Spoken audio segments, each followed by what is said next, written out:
Шик булса синдә, караңгылыкның килсә кытышкы шәкияте, син истә тот. Күңелемдә һәрвакыт моңлана, сыкландыра якты сүрәтен. Йөрәгемдә яра калсам, җанымны бирермен диеп калмасын хәтта тиен. Син истә тот. Күңелемдә һәрвакыт моңлана ягымлы назлы җыр көең. Хәбәрлек соңгы булып бара. Яңалыклар булмасын хатирәләре язе. Син истә тот. Тормышыңның бер генә бар чын, үзгәрә алмаслык мәгънәсе.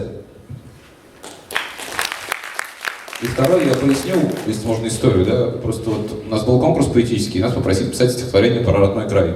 Я на него пошел, и там все читали по-русски о любви к России, и очень сильно удивился, что все люди очень сильно любят Россию, но не любят, например, Казань, или там, не знаю, то есть свой родной район. Я написал стихотворение «Возвращение», потому что я 8 лет прожил в Питере, и вот 2 года назад вернулся в Казань, чему бесконечно счастлив. Это на самом деле. Песня называется «Возвращение». Там каждый месяц кто-то меня спрашивает, почему ты вернулся, и я ему объясняю. Һәр ай сайын берәр таныш сорый.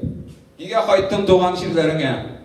Ник син шыпырт кына йокламадың төньякның диварлары арасында? Алар анда шундый юк. Юк аерма. Мин гадәттә әйтәм, кан тартты. Ничек соң ул?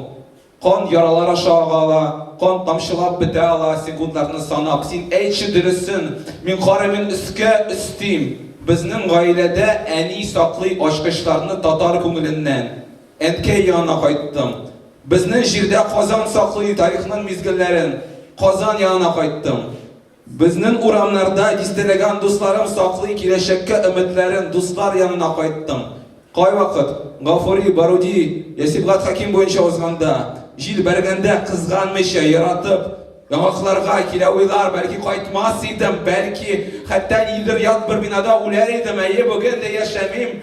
Гүзәл сарайларда яшим, рәхмәт, амин, сәлам әйтүче якыннарым арасында кайттым.